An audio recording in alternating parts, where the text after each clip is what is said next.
What's up, Bree? Hi. Hi. So good to see you. Good to see you too. Welcome to the Mother Freedom Show. Woo! Thank you for So, having me. yeah. So we know each other. I would say I know you from Cody knowing you, and Cody knows you from Elliot, Yes. right?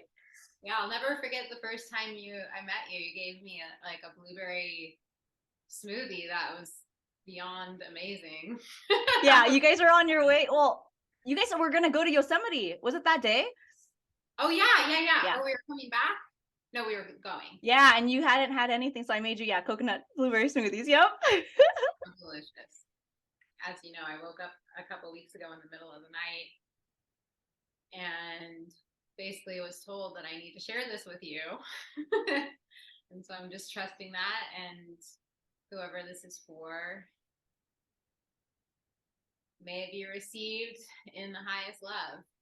And I want to apologize in advance. I have a really serious potty mouth. So if I'm just totally unconscious of dropping the F word everywhere, I would never use language to harm anyone. I just want to preface it with that. My mom told me I've been a truck driver since I was like 16. So It's all good. You can say whatever you'd like. However, you need to express yourself. awesome. And I know you have a beautiful, lovely daughter named Vera. Yes. How old is she now? She's almost 10 and a half. And she's just the most wonderful human being I've ever met and my best friend. And yeah, I really want to honor her in sharing this story. And it's been a journey for me because I feel I've shamed myself a lot for her birth story, and I've been really judgmental of myself.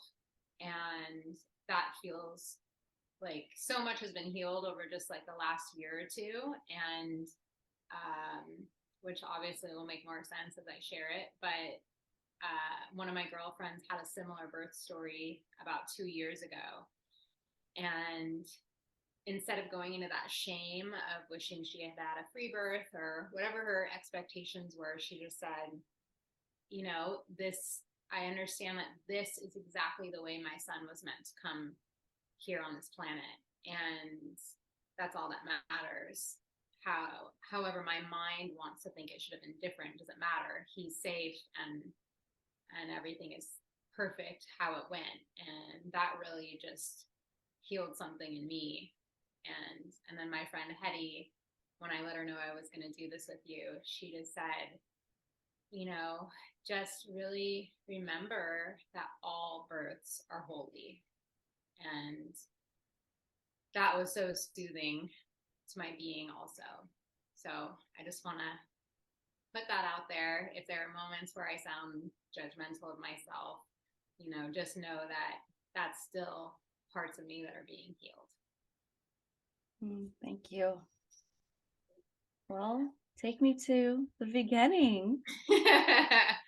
So the beginning was on my 29th birthday. I was in the woods. We were having this big camping trip birthday.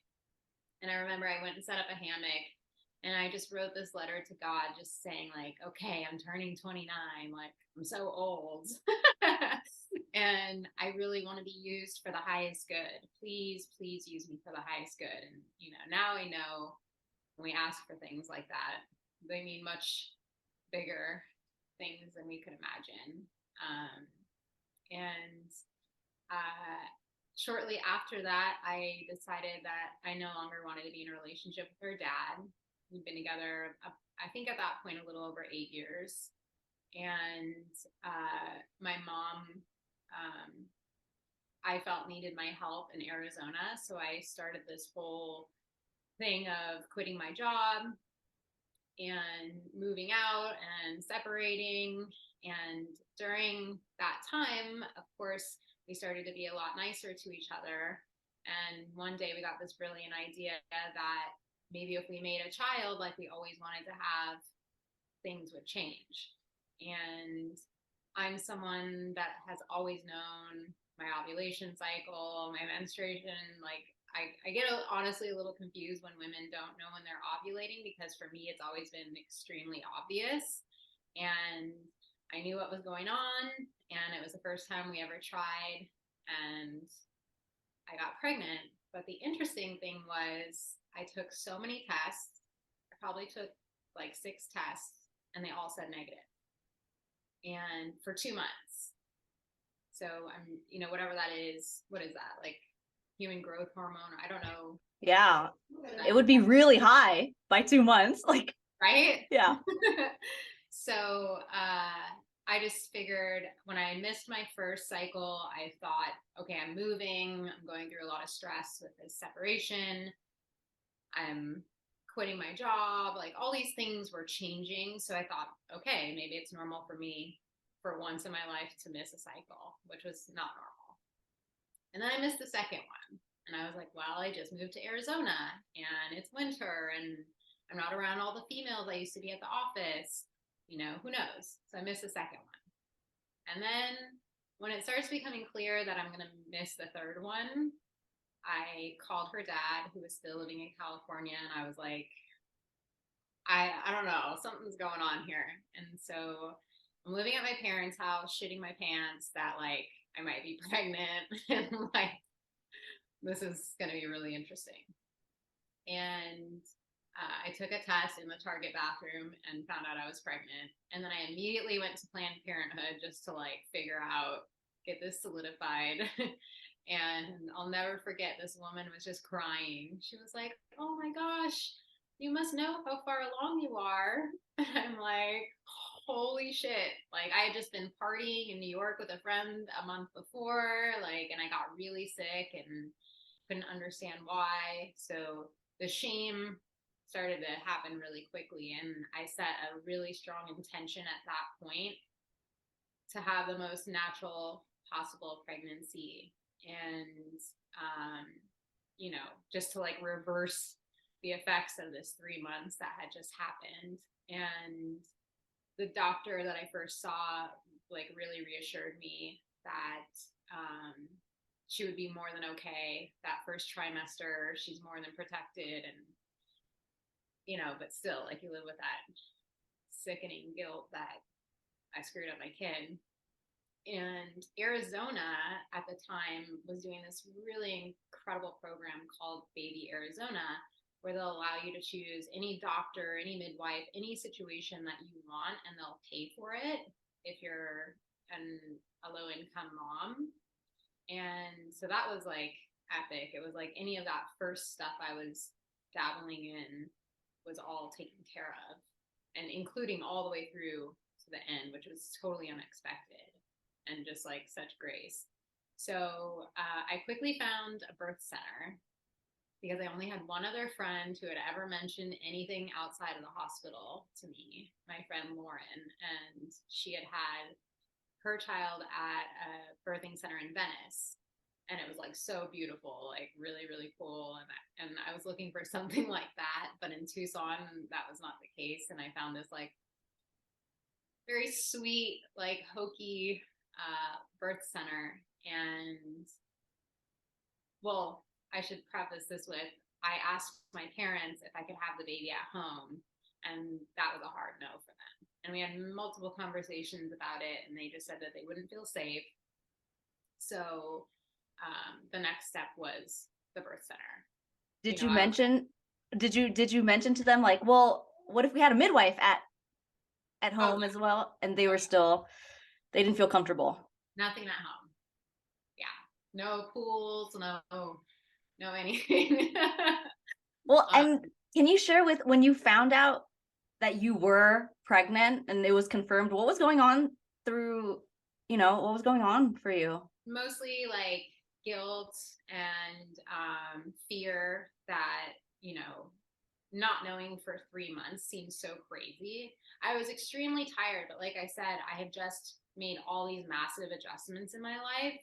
So it seems crazy to not know that there's a child growing inside me. And my mom actually said that I was sleeping on the floor at their house. Like I didn't have a bed, and my dog started sleeping next to my belly.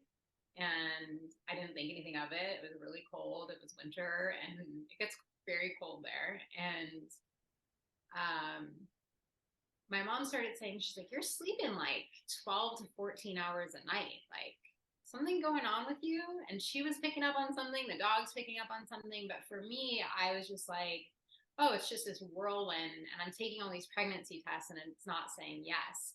So the day that I actually found out, I was highly emotional and just living in all this shame. Like, how could I not know? Why didn't I go like get a blood test earlier, or, do something else earlier? And I wasn't eating that well. And so I just felt really emotional. I had lied to my dad and said that I was going to Barnes and Noble when I went and sat in Planned Parenthood for like 4 hours.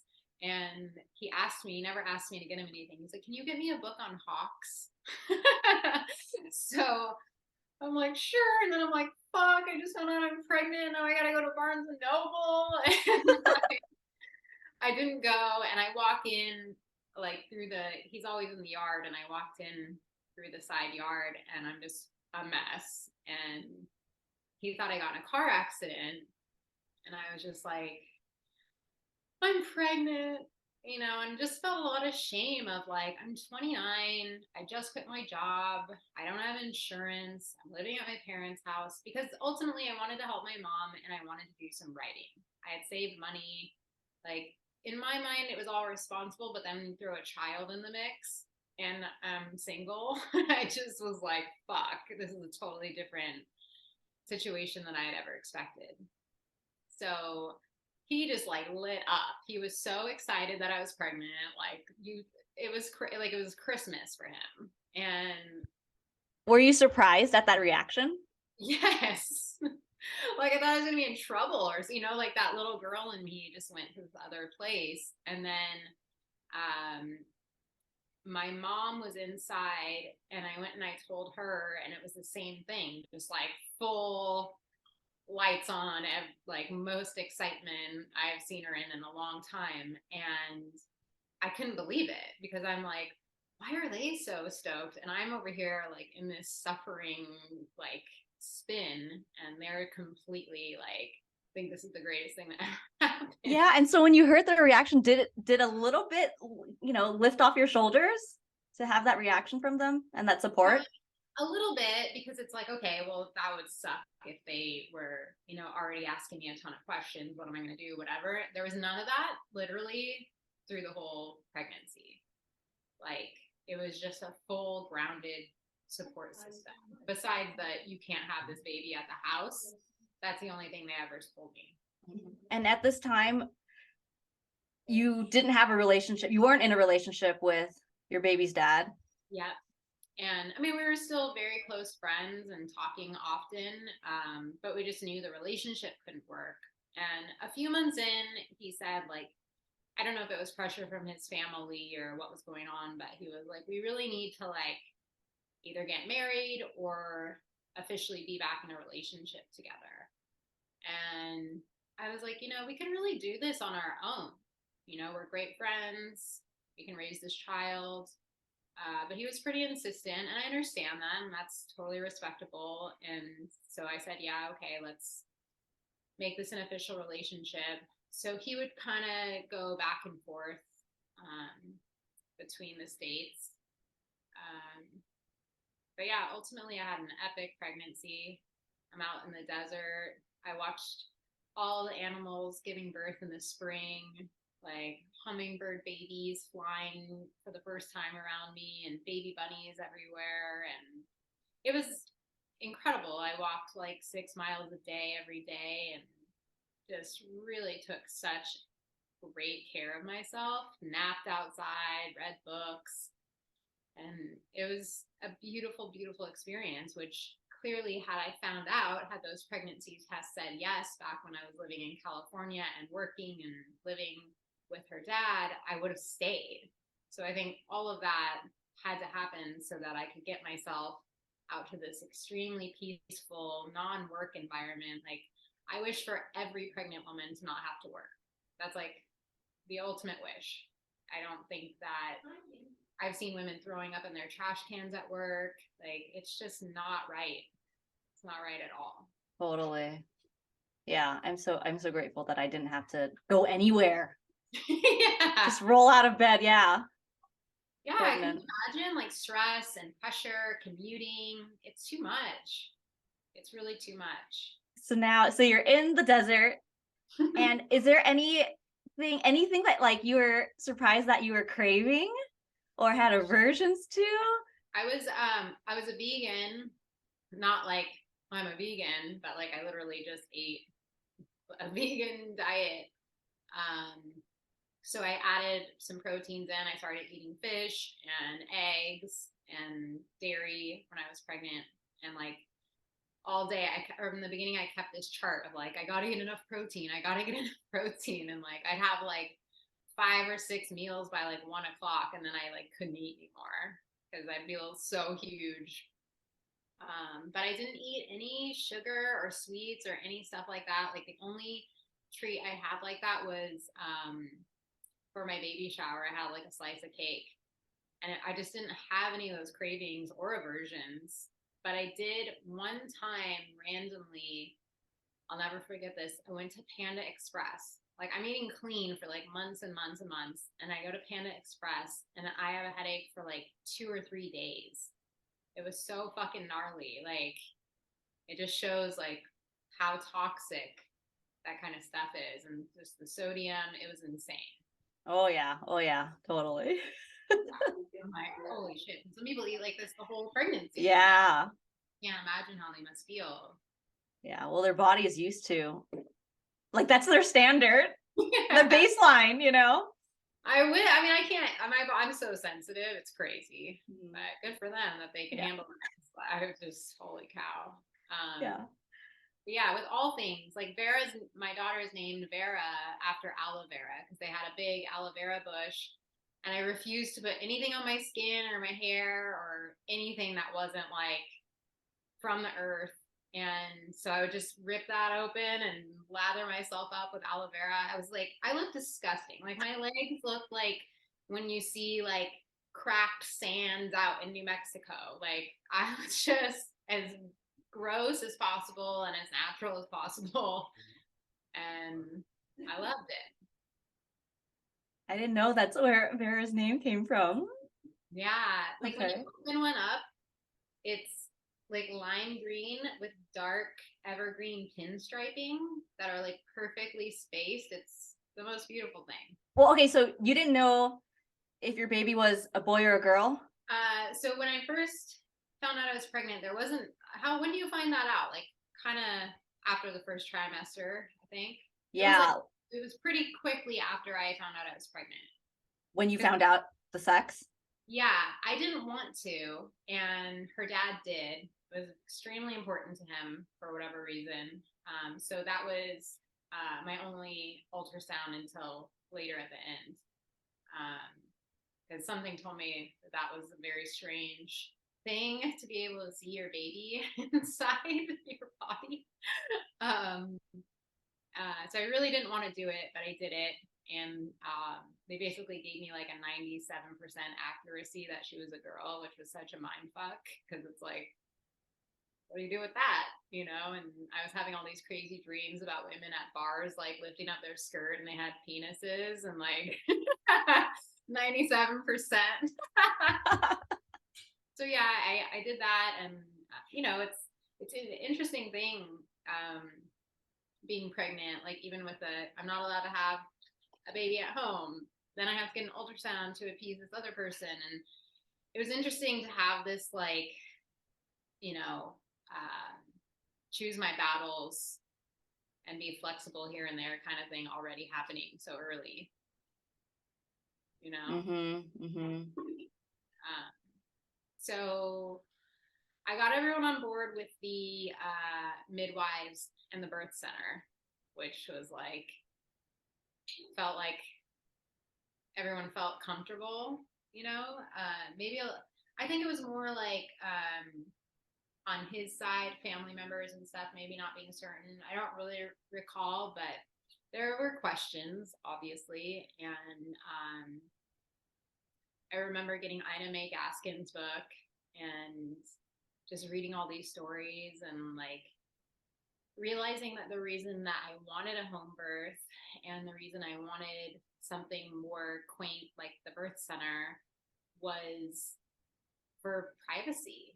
I'm an extremely private person, and like to me giving birth in front of people felt like someone asking me to like have sex in front of someone, you know. Like it's like that intense in my mind. And so the birth center felt like the easier alternative. As strange as it was, like when I took a tour of it for the first time, like the birthing rooms were kind of like old and a little bit like scary old cabin kind of feeling, you know, old bedding, and really like seen some births. Like, you know, it wasn't exactly what I wanted and may not have felt that safe there either. There's no way to know. Is this birth center, are they attached to hospitals? So they had a deal with the local hospital. Well, there's like 3 major hospitals in Tucson, but the one closest, it was about, I think like a mile and a half or 2 miles from there. They had a deal that if a woman was, I think 10 days late past the due date, that the midwife could go to the hospital with the woman and be under her care at the hospital, which was great. And that made everyone feel extra safe in my family. So yeah, that definitely added a layer of safety for everyone else. Like, okay, like if things go wrong for Breezy over here, they're going to just like throw her in a rig and take her over there. And, you know, so that was great. And then I also had a doula. I randomly was shopping at Sprouts one day, and this woman could see that I was pregnant, and she was like, hey, we have a doula in training who works here. You should call her. I'm sure she would, you know, love to talk to you. She's learning. And I met with her, and she was just a little sweetheart angel. And she was like, can I help you with your birth to get credits for my program? And I was like, oh my God, yeah. Amazing. And she was such a huge support, especially because I didn't have any friends where I was. So even just to like commune with her, and she would bring me like lovely things to fuel my body and baby. And she was just a wonderful person. Her name's Kara. We're still in contact, obviously. I mean, she was there for the most private, sacred experience of my life. And she was very interested because she had only done hospital births so far. So she was really interested in the birth center experience. And that was really cool. It was like the midwives work in shifts. So every time I went to an appointment, I would have a new woman. And you get to know these characters over time and all the different types of women. And they were all just like super homegrown, humble, rare, kind beings. And there was this one that I really loved, but she lived in Phoenix, and she was also an actual doctor. So she would come volunteer 1 week a month or 1 weekend a month. Like that was it. And I was like, I want her to deliver my baby. And yeah, it was cool because it's just like you don't know who you're gonna get on the big day, which is, you know, an interesting experience. You can't really like trust which one it's going to be and which one you have a good feeling about or rapport with. And but overall I just felt so comfortable, like just knowing like, oh, they just like know how to touch your belly, they know how to measure you, they know that that measurement equals how many weeks you are, and things that I would talk about with other women who had had a hospital birth, or not a hospital birth, that had been seeing a doctor in that system the whole time, that they were just like, really? Oh, and you know, and it's so interesting because it's like, it's just so easy and natural and effortless, and you know, there doesn't need to be much more. You know, it felt like care, like it was actual care. Yeah, totally. They're very hands-on, loving, and kind. And that's the reason, that's the main reason that I wanted to go that direction as opposed to a doctor is I haven't had a good track record with doctors. Like at 15, a gynecologist put me on birth control because she said it looked like I had polycystic ovarian syndrome. She said weight gain, acne, and hair growth on my face, and I didn't have any of those. And she put me on the pill, and after 2 weeks I went back and I was a total emotional wreck. And she still didn't want to take me off of it, and I just took myself off of it. And that's the last time I ever used any kind of birth control. But I've had too many experiences of either a doctor misdiagnosing me or just like putting a Band-Aid on or not having a solution. Like another example is I was getting like kind of like face paralysis, I think from grinding my teeth, or like the TMJ was just really overactivated, and I would wake up with just so much pain in my ear and the side of my face to the point where I couldn't even like turn when I was driving. And the only thing I found that helped was acai. Like if I shoved some of that juice, all the pain, the inflammation would all go away. Like sometimes like 1,000 milligrams of Tylenol, which I hated taking, that wouldn't even get rid of it. So I go to all these specialists. I had like really great insurance at that time. I went to all these specialists in like Beverly Hills and shit. And none of them could help me. And I finally, when I got to the TMJ doctor, I told him about the acai, and he's like, well, sounds like you got it all figured out. Why are you here? And I'm like, well, I'm just curious, like, what's the long-term solution? And he was like, well, you could come in here every few months or whatever, and we'll shoot a whatever, like a Botox or something in there. And I'm like, well, I don't want to do that, you know? But it was stuff like that over time. Like there was just no trust for me, or even like pap smears and what's that test called? HPV. I had a horrible experience with a male doctor with that. It's just, or even like just a common cold shit, like you've seen my busted tooth, like this guy loaded me up on all these like codeine cough syrups and a Z-Pack and some other stuff, and I was like, I'm really sensitive, I probably shouldn't take all this stuff at the same time. And he was like, I'm looking it up on the internet right now, you can take all these things together. And I did, and I passed out, and my tooth went through my bottom lip and busted up my top tooth, and I was like emergency dental care the next day with a high fever. And like the trust just has not been there with doctor direction. Oh my God. Throughout my life.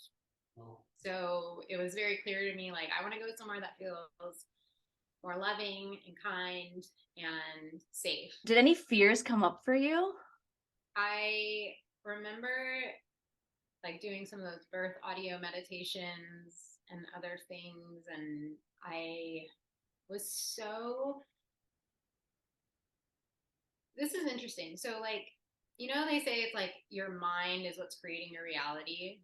And I know now, like that fear, as much as I wanted to repress it and not truly look at it, was what was running the show. It's the one that was writing like what I wanted my perfect birth story to be, which I don't know if I recommend people doing that necessarily, because I got like all the opposites almost, because it's like you're stating this intention for this thing, but it's coming from fear, you know. For me it was, I'm sure for a lot of women who are more grounded at that time in their life, it's a more clear-cut, wholehearted intention. But for me it was like, because I don't want this, I need to say I want this, and I got all the opposites, and I felt so much shame, like, God, how did this happen? You know, because I wrote this down and I wanted it to be a certain way, and then it all blew up in my face. I feel like writing your ideal dream birth story, maybe some women, it's possible to become too attached. And if it doesn't happen, then you know, it sets an expectation. But yeah, also it can lead to, if it doesn't go that way and you shared it with others, then the shame comes in. And for me, as never witnessing a birth. And I had an assignment in the Complete Guide to Free Birth to write my dream birth. But because I don't know what it would be like, it was very short, like, and then I labor, and then, so it was very vague in that sense. But totally, I know what you mean. I know that I'd have a very different experience if I had another child, because I'm at a very different place emotionally and spiritually and physically than I was. And it's just a totally different way of taking care of myself, which I see and admire in you, and I think that that's a whole different way that we project out what that perfect story is. Like I'm setting a 29-year-old intention for like the most epic, like easy birth experience possible, and it's all coming from my fear that I'm inadequate to do that. Basically, I remember it was summer. She was born in August. She was supposed to be born. I love the due date thing. It's just like such bullshit. I got like 3 different due dates because that first doctor, Planned Parenthood, and then the midwives. But they were all around the end of July. And the Olympics were going on. It was hot as shit. It was just like, wow, not the best time to be pregnant. I had gained like 50 something pounds. It was like a lot. And it's either like be inside in the AC, which I don't like. I'd have to get up and walk by like 4:30 in the morning. Otherwise, it was hot as hell by like 5:30 or 6. It was crazy. And I think because I stopped walking, because it was just getting too difficult, stuff started to get a little more intense for me. And I couldn't sleep. I wasn't sleeping for a few weeks before she was born. And my mother-in-law arrived, I think, around the beginning of July. And she was supposed to come around the end of July. And, the clock is ticking for her. Like, I got a plane ticket home. When is this baby coming? And she was very helpful, more helpful than my parents. My parents are kind of like hands off. You cook, you live your own life here. You've already been living your own life somewhere else, which I appreciated. But she was very helpful, and but the clock was definitely on, and I felt a lot of pressure, and I felt pressure as it got closer, like something was supposed to be happening. And I had contractions for probably about 2 weeks before she actually came, and sometimes contractions for like 5 hours every minute. And I was just really pooped, totally dead, sitting up on the couch to sleep at night because it was the only comfortable position. And I really believe it's because I stopped that body movement, but there really wasn't an alternative for me at that point. I feel so bad for women that are, unless you have a treadmill or something, like Yeah. in the summer, Arizona, not the coolest pregnancy. So yeah, she started pushing past 10 days, or was getting to the 10-day marker, and I was just so adamant that I had to give birth at the birth center and not the hospital. And just like, I can't go to the hospital. I don't want to go to the hospital. And it started to look like that was what was going to happen. So there was one night where contractions were a bit stronger. So I went in for a no stress test with the midwives. And I'm just like, please check me in, please. Like, there was a monsoon that night. I was like, this would be perfect. And they were like, no, like, you got to go back home. And this place is like 45 minutes away. Oh, And wow. I'm like, okay, great. We're going back home. So they said, listen, if nothing happens tonight, we're going to have to induce you in 24 hours. We're going on, I think at that point, we're going on the 10th day into the 11th. And so technically, how many weeks did they think you were? So they thought I was into 42. So I didn't even know what being induced meant. I literally had no idea, hadn't researched that, didn't know anything about it, and wasn't about to do that. I was more like, my physical body was under so much stress at that point. So then the next day, I had like an appointment to be checked in to the hospital at like 6 or 7 p.m. and they were going to induce me, which, as far as I remember, was like basically like a tampon full of who knows what placed inside me for me to sleep with overnight. And then they brought in something that they said would help me sleep, which was, for lack of a better word, like a hallucinogenic. And I was tripping out all night long. I couldn't sleep. I had never taken any kind of psychedelics or anything like that. And like shit was falling from the ceiling. There was like a swamp on the ground. Like it was so terrifying. And on that night that I really needed some rest, I was just like in full trip out mode all night long. Wow. Was anyone with you in the room? Yeah, Vera's dad was sleeping on the couch, and I kept telling him. So I'm waking him up, telling him like, "Holy shit! There's coffee cups falling from the ceiling, and there's a clown in the swamp, and like, I'm so uncomfortable." And there was a really great night nurse that they called Red, and she was very, very sweet. And she would come in, and I would just tell her like, "I am tripping out. Like, I've never had an experience like this. It's like dreams are happening right here in this room on a physical level." And she was like, "It's okay. People say they feel drunk." And I'm like, I've been drunk many times. Like, this is not like being drunk. This is like really terrifying. And I didn't feel safe, like right off the bat. So then the next morning, I woke up probably around 6, and I started having some pretty serious contractions. And this thing came out. I don't know what it's called, the induction thing. And I was in the bathroom, and then the midwives have a deal with the hospital where no one's hands are allowed to touch the laboring woman except for the midwives. So the hospital is in agreement to wait, even if the midwife is over at the birth center on call with another labor, you have to wait. And somehow this new nurse who was unaware of this agreement, she had just moved from Alaska. She was fucking huge, like a linebacker with these like huge hands, comes in and is like, "Well, I need to check you. Like, now that thing fell out, I need to check you." And I was like, "Well, no, I'm supposed to wait for my midwife." And she was like, "Oh, they've been in the birth for several hours. We got an update. I need to check you."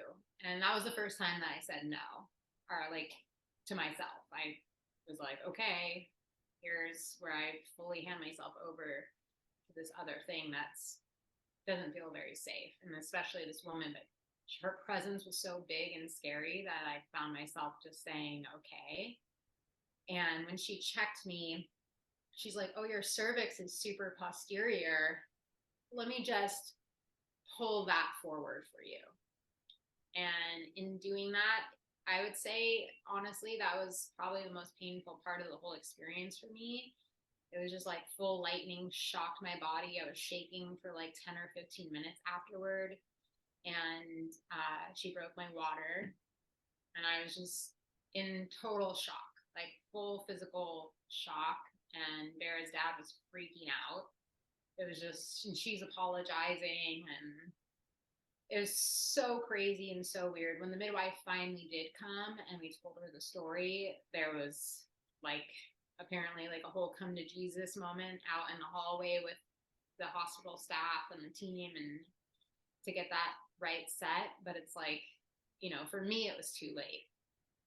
And that was my first experience with a different kind of touch after my whole pregnancy of this really gentle, loving care of midwives, to just suddenly have the extreme opposite was really scary. And it's like, I can't imagine how many women experience that, and are just told like, "You're okay." It's like, I'm not okay. Mm-hmm. That's not how my body wanted this to go, and then things just really sped up from there. Basically, the room was great. It was like a huge room. Vera's dad and the doula were both there. we had a ball and a bath and like all these things that we could play with all day. But with this room, I don't know, and like it's kind of hard to even understand how this could be possible, but like there seemed to be like a supply closet in my particular room where people came in and out several times during the day. And like anyone that's been in labor knows that like you need that full safety and security and privacy, and to have like random folks coming in like grabbing supplies out of a closet in the middle of like you being a fucking lion in the jungle is the most unnerving thing ever. And I remember reading so much about our sphincters, and just like there was one time where they had just measured me, and I forget how many centimeters I was, but then there was like some kind of ruckus in the room like that, and I had stepped back a good centimeter.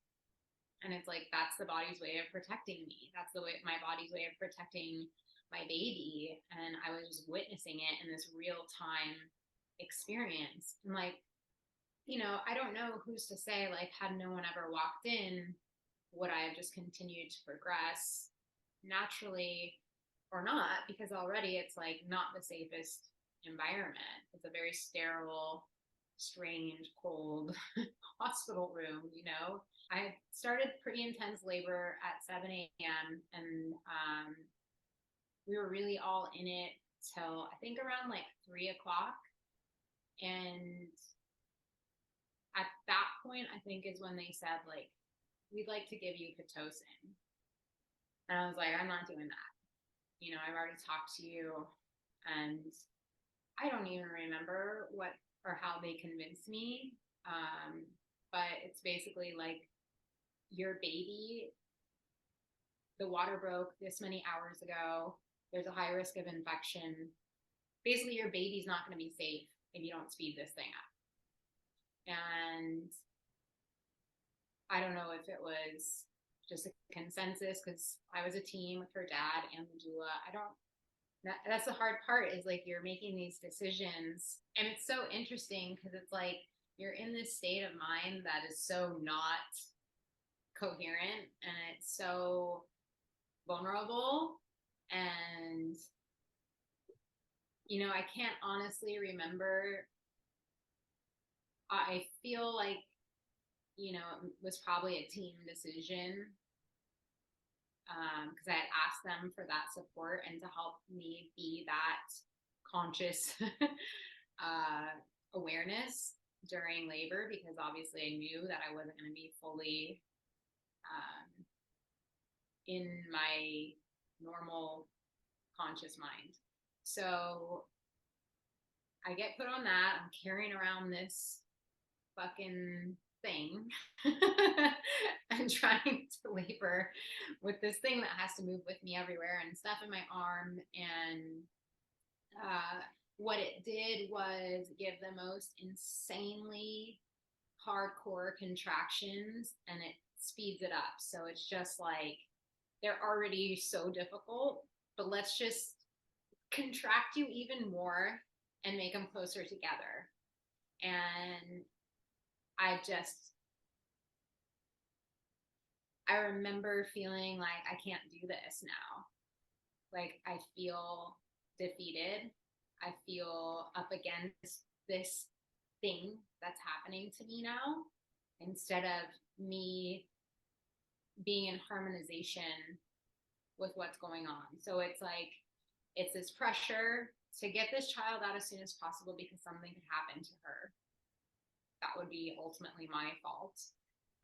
Then speed the process up in a way that makes me want to go insane and just feels completely impossible. And at this point, I hadn't really slept in a week. And that night just before was that trip out night craziness. So I'm just completely annihilated. And I keep going. Obviously, there's no other way to go. And the one midwife that I wasn't very connected to, she shows up around the evening time. And I'm already just kind of like, you're not that loving kind one that I need right now. I mean, she was lovely in our appointments, but she had a very different, like, stern demeanor with me, which I guess you have to, right? Like, I'm kind of not conscious, and she needs to be there with me. And I had been stuck at like around 7 centimeters for quite some time. And, you know, that was going ahead, falling back.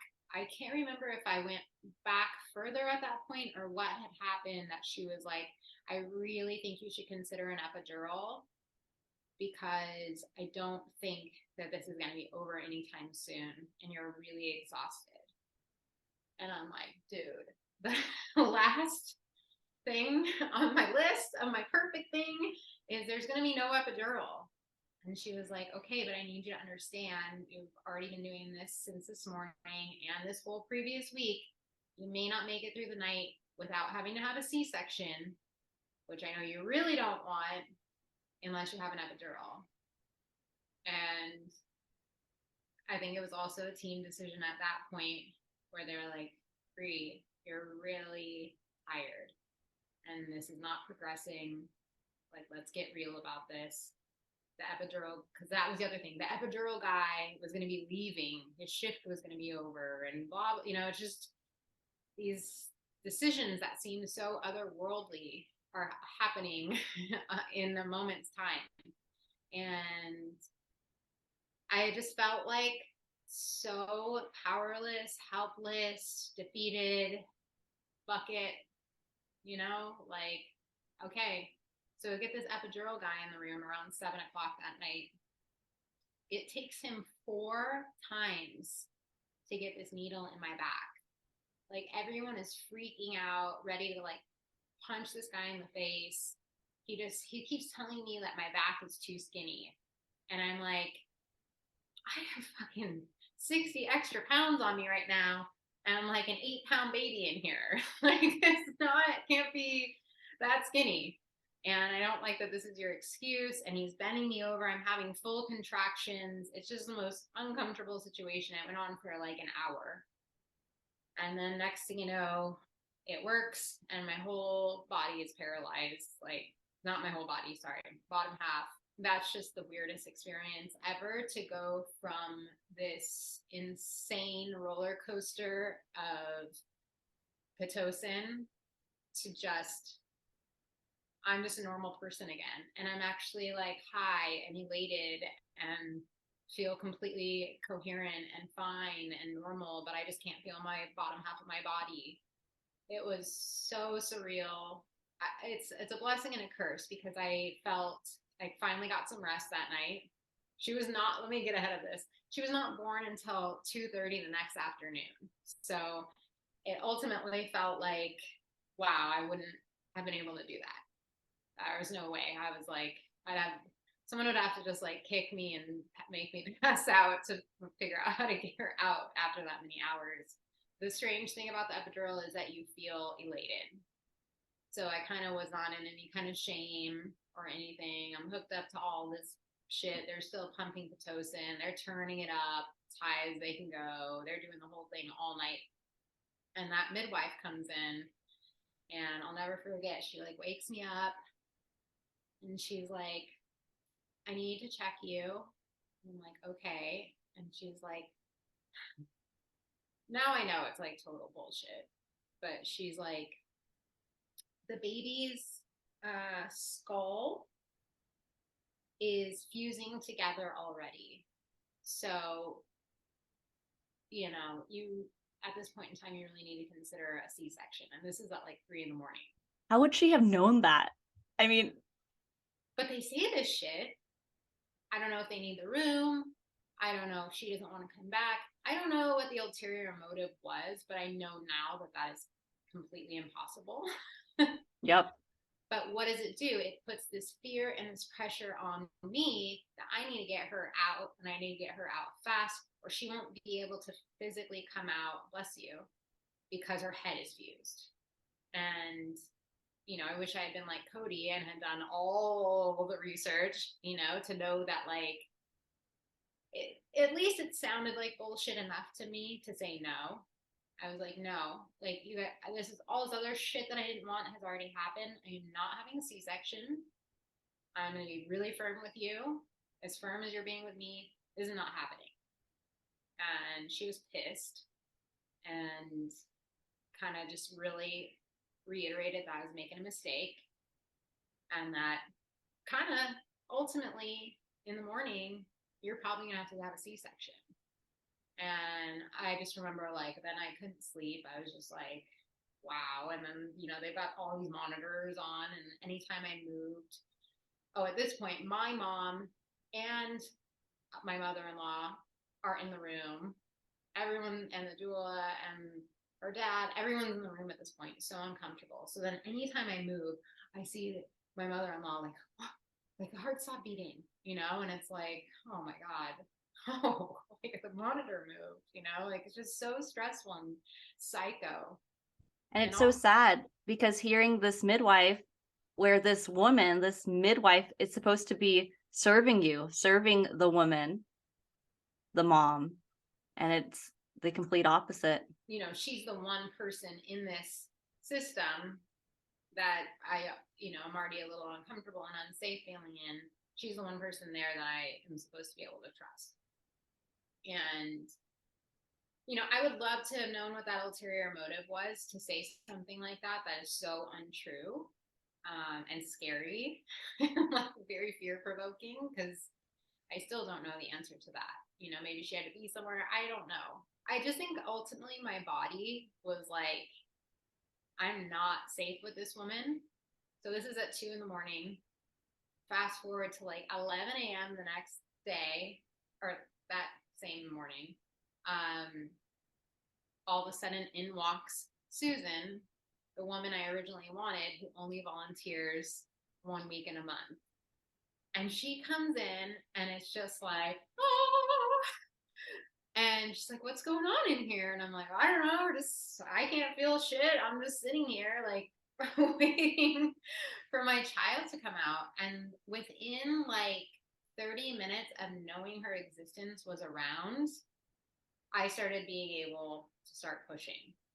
And it was just like my whole nervous system felt soothed. Probably Vera's also. Everything just shifted so dramatically when that woman came on shift.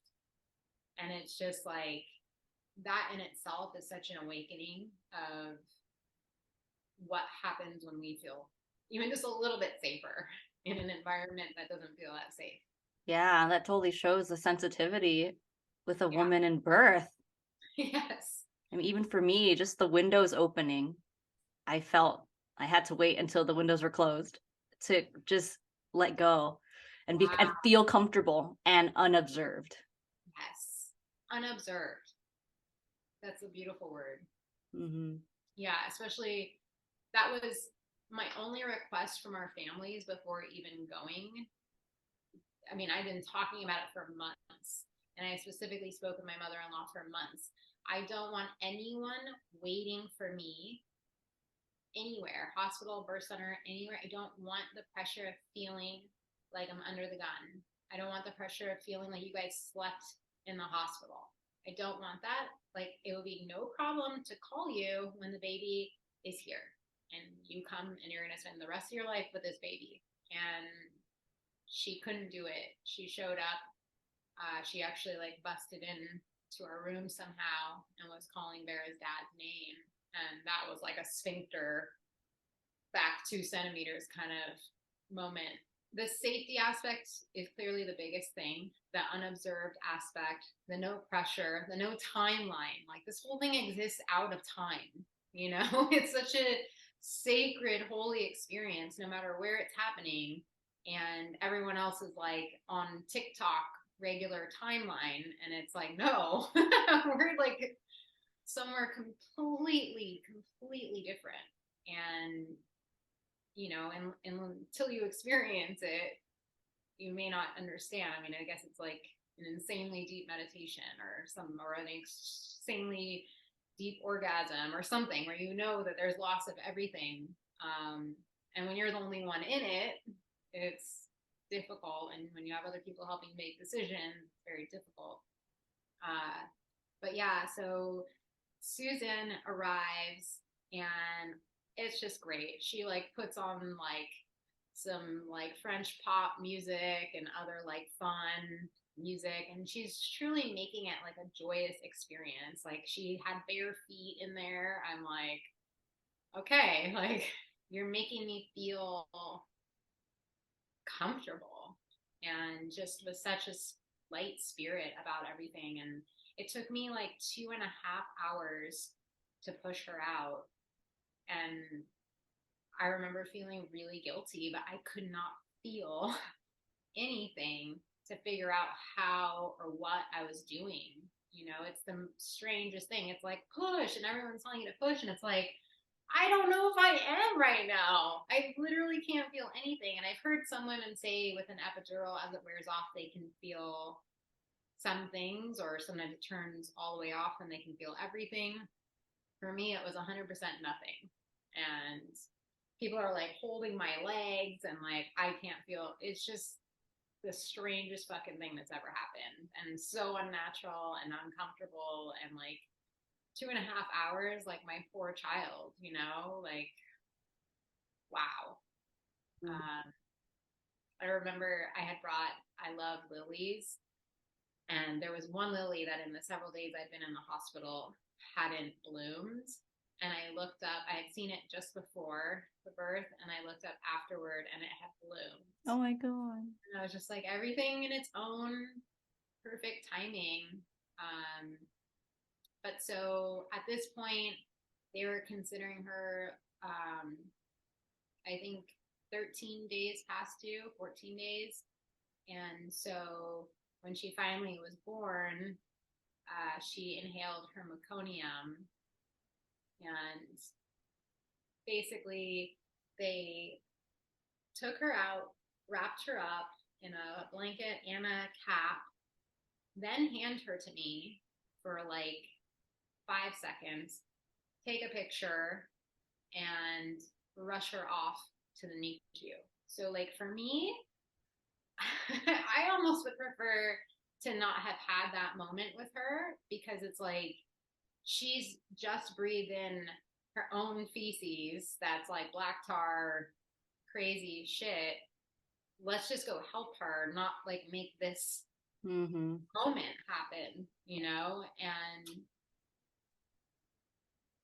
Nima got in a scuffle with them about it, and Nima, sorry, I don't even think I've said his name. Nima is Vera's dad. Okay. And there's some kind of altercation happening around that. What's happening with her, you know? And then all of a sudden she's just gone.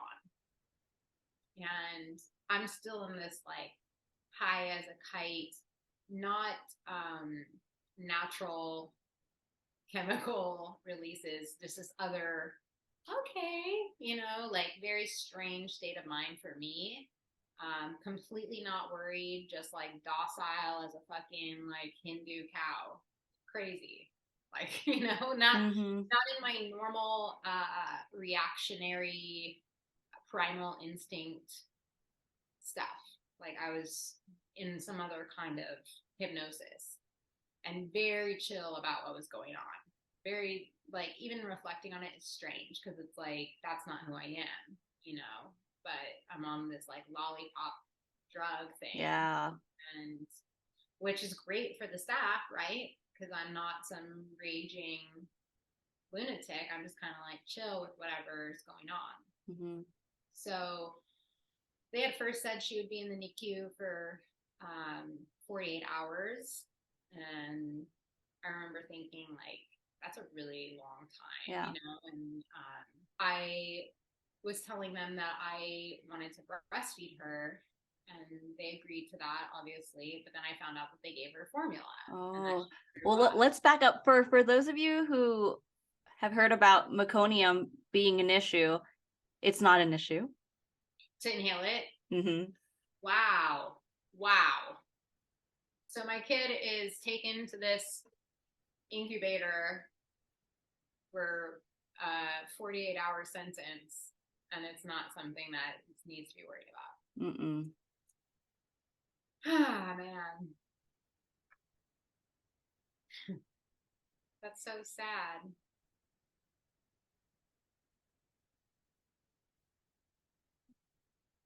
You know, it's like I have a photo of her in there, and I think I told you there was a bunch of other babies who didn't have any parents visiting them. And every time we went in there, we were in there. Nima spent a lot of time in there, and then I was going back and forth. Um, but the nurses said, like, no one visits these babies. Like, you guys are such great parents.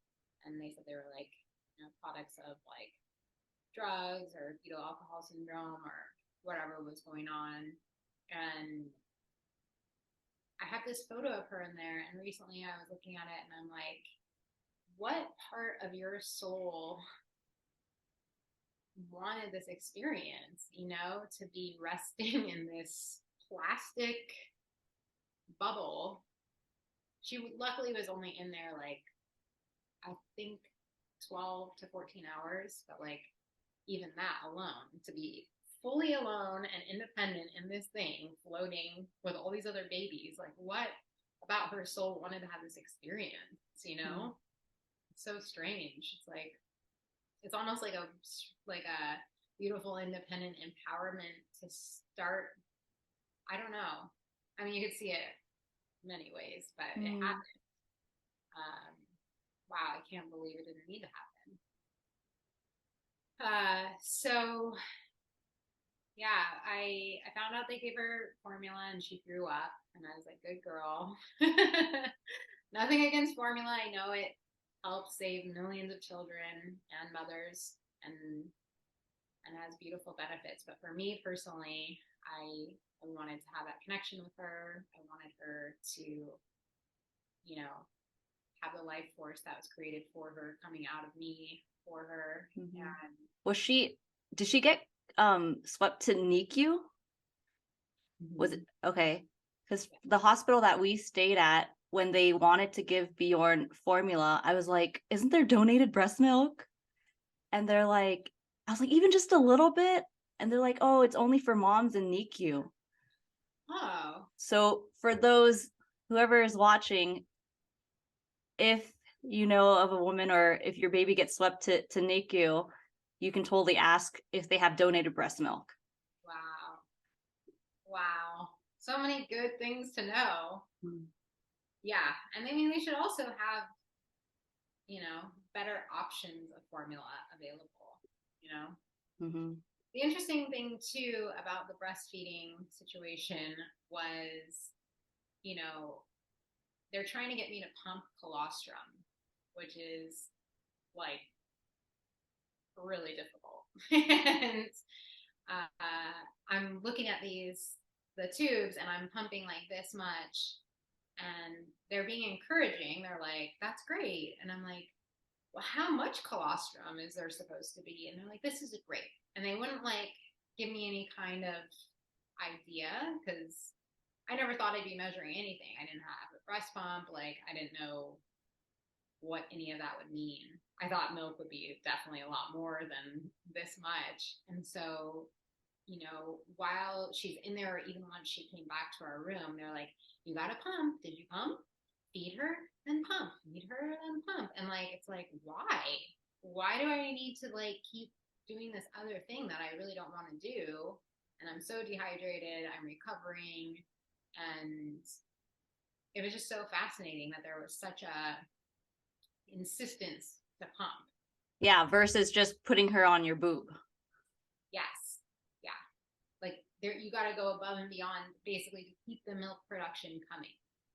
And, you know, I remember not really realizing like, wow, in a few days, my milk will come, you know, like just with everything going on, I'm sitting here like feeling like I'm not enough because not enough is coming out, and they keep telling me to pump. And then it's like, I think they even brought me like a different kind of pump. You know, they had like multiple, and they're like, here, try this one. Yeah, isn't it day 3 usually? The milk comes. Yeah. Yeah. And so I'm trying to pump this colostrum, and it's just like complete insanity.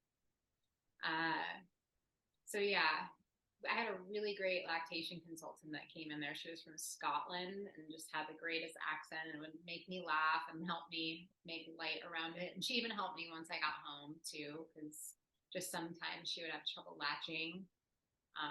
But really, once the milk came, it was on. But that wasn't until I got home. When you got home, were you able to process what had happened? I definitely really felt so grateful that we got to stay a couple extra days in the hospital, to just be alone in private. You know, they came and visited the family for like a little bit, but like I mostly got a lot of alone time with Vera. And going home felt chaotic. My parents, my mother-in-law was still there, and my sister-in-law was going to be coming like a couple days later. And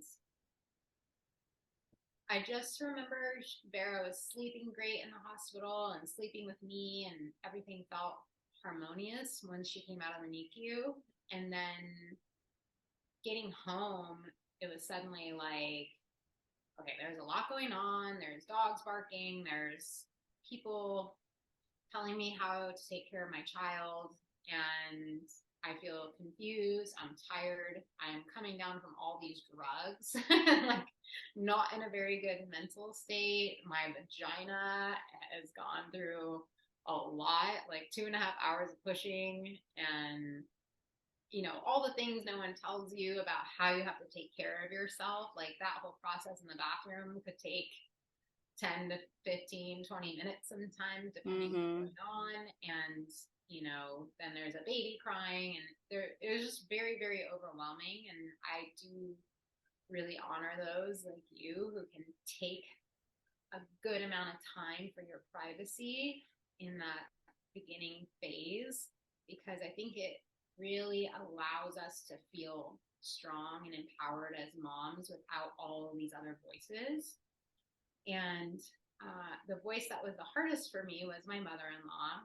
The first night we were back, you know, it was summer. We had the air conditioning on, but it wasn't like freezing in the house. It was like a comfortable temperature. Vera had been crying, and I think she was just crying because it's like how I felt. You know, it's suddenly like, wow, she's not all calm anymore. Like, we're in a state of like imbalance, and we're in a new place. The lights, the fans, all the things are different. And basically, I felt she was reacting to my body. And my mother-in-law comes in and she's like, she's so cold. She puts on a hat on her. She puts on like socks and something warm, bundles her up in like a couple of blankets, and she's just screaming her head off. And she had like not been crying in hospital. And now all of a sudden we're in this like full freak out mode where she can't calm down, and she starts overheating. She's so wrapped up, and it's like, I can't get this person to understand that I'm here to take care of this child. And it's like, we're down in the privacy of our own area, and she's down there busting open the door to fix my child for me. And I'm just like through the roof, opposite end. Like, I went from like this little Hindu cow to like complete psychopath, and like blood boiling and freaking out. And I yelled at her. Like, all the rage came out from the stuff that had happened before, to her busting in the hospital room, to now this aftermath thing that's going on. And we had had such a great relationship for many years, and to suddenly feel like I can't trust you was really, really difficult. And so the next morning, my dad was like, what's going on? And I was just like, this is crazy. Like, she came and she wrapped her all up, and then she got really hot and like fevery, and it just feels so unsafe for me. And my dad was like, okay. And he went and he talked to my mom with her, which my mom was very helpful. And I think that's something that happens, is like you get tighter with your mom. That Mm-hmm. Yep. that before. And then like I was really close with my mother-in-law for so long, and then like it was like, you don't feel like you're on my team. This person's on my team and has always been, which is such a cool bonding experience. And my dad like sat them both down and was like, listen, there is only one person here who understands what that baby, what each cry that baby has means. We don't know. And if we keep running down the list of she's hungry, she's tired, she's thirsty, she has to go to the bathroom. If all of us keep running down that list, you're keeping Bree from feeling and hearing and getting attuned to each of those cries. And I was like, fuck yeah. Like, thank you. That's it right there. And unfortunately, she bought a plane ticket and left. I want to say, I think that next day. And it just felt so harsh because she was like, did this kind of guilt trip on me of, well, I'm just here to help you. And she had been. She'd been making food and helping me with laundry and very helpful. But the real help I needed was in letting me understand what it is to attune myself to my child outside of the womb and to really allow that interaction to evolve and unfold as naturally as possible and not be completely sidelined with someone else's understanding of what's going on. Mm-hmm. And that's ultimately what makes a great mother, is being fully attuned to your child. And it was really hard because it's like, shit, I love you, but like, this is not working. And if we do this many more days, it's not going to work. And then his sister showed up and kept napping with her for like hours. And I just was like dying inside. Like, I want to rest with my child. I want to spend this like sacred recharge time with my child, And I think people think that they're helping you by taking the baby off your hands or something, but not that early. No. Later maybe, but it's like taking your heart out of your body and like saying that they're helping you get something done. Yeah, totally. And I feel like that's the misconception of what postpartum should be like for the mom. It's a sacred moment for mother and baby to be together. For the mom, it's a big transition. Even if it's your second child, it's a big transition, especially, for you as your first baby, to figure it out and to allow that space, but still be helpful, but not be intrusive. It's such a fine balance. But I feel like the more we speak of this, more women are going to understand, the way postpartum should look like. Yeah. Fully supported. Yeah. And it's definitely a generational evolution because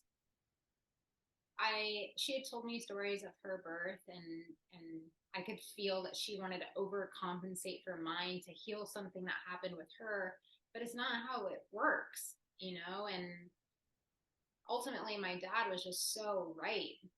And having someone to voice that in such a stern way to other women was like such a godsend, because it's like, thank you for hearing, seeing, and feeling what I'm going through and what I need. Like, there was nothing better than that. Did you ever share that with your dad? Oh yeah. He has tons of these kinds of one-liners. Like, I think I told you one, which was, I was putting a lot of pressure on myself in that first week or two. And he was like, you don't have to put so much pressure on yourself to be her mother. Someday she's going to be your best friend. Someday she's going to be your sister. Sometimes she's going to be your mother, your grandmother, your partner. She's going to wear many different roles. And he's like, I feel like when you let go of this intensity of being this perfect mom, you'll receive so many other gifts from this relationship, which is so true, right? Like, especially being the perfect mom. And like, somehow, like, in those first couple of weeks, I expected that, like, I should be showered and have done all the laundry and have eaten healthy meals like I was during my pregnancy and been walking and have this list of expectations of myself that were fucking like so out the window, and it's like, I think that's, a strange thing in our culture, that we don't teach women that first of all, your body's going through a massive recovery. If you've had a hospitalized birth, there's even more things that have to be recovered mentally, or things that are purifying out of your system. The roller coaster of hormones from all of that, plus the natural hormones. It's a lot, and like to feel like you need to be perfect in that is completely fucking insane. Mm-hmm. Allowing that grace. Yeah, literally, it's impossible. There is no perfection in that. It's perfect when you can surrender. Mm-hmm. Yeah, I think there should be a book on your dad quotes. I know, right? Yeah, I just, so from her birth, I shamed myself for many, many years. Like, I remember telling people the story and making it all my fault and not really seeing what else was happening. Somehow I had gotten myself to this place. Somehow this was all my fault that it didn't go the way that I wanted. And then, in the recent years where I've started seeing more free birth and hearing of friends having these experiences or being interested in them, or friends who are just completely not interested, I've just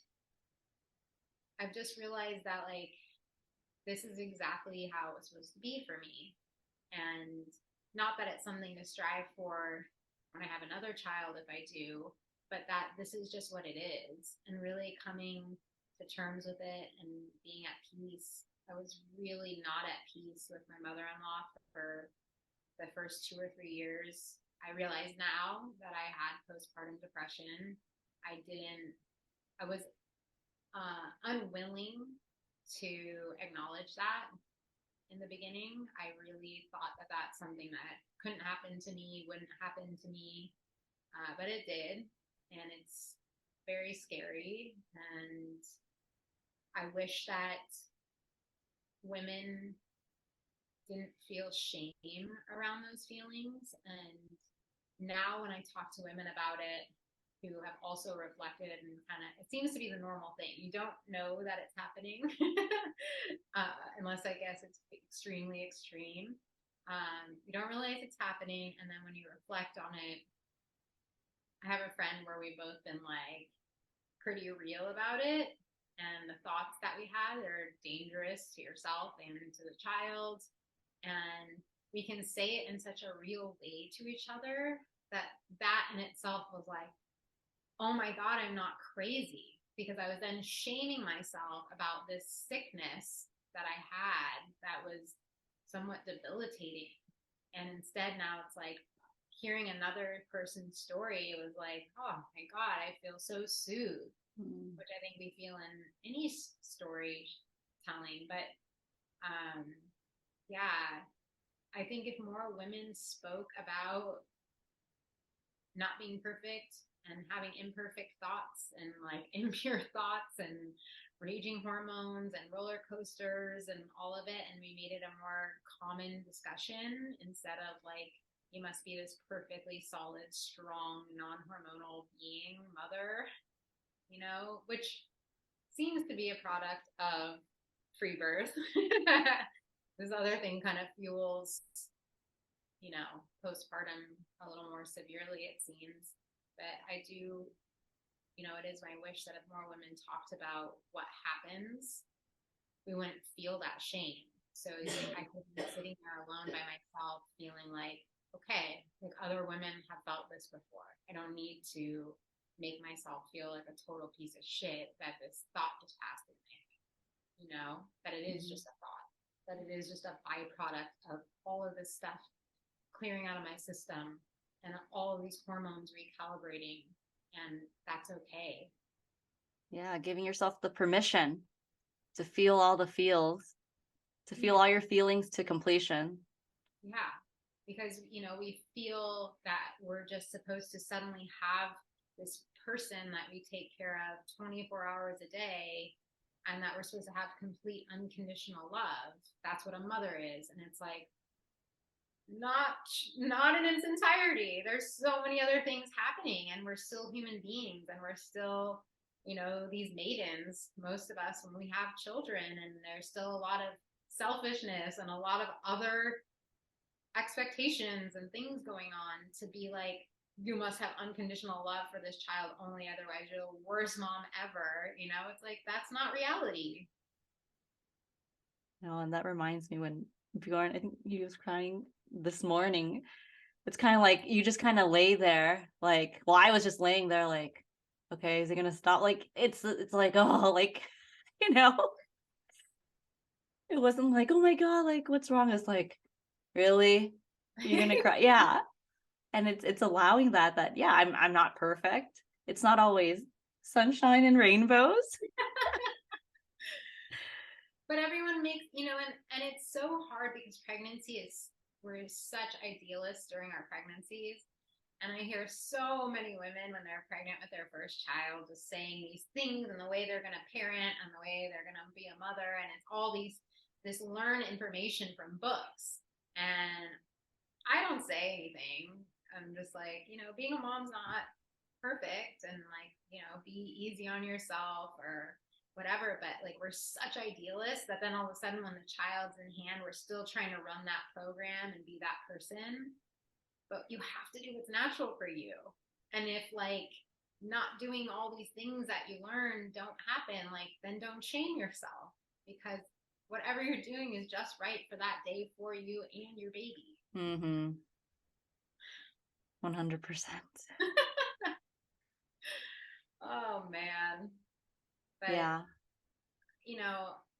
I have no idea if I'll have another child.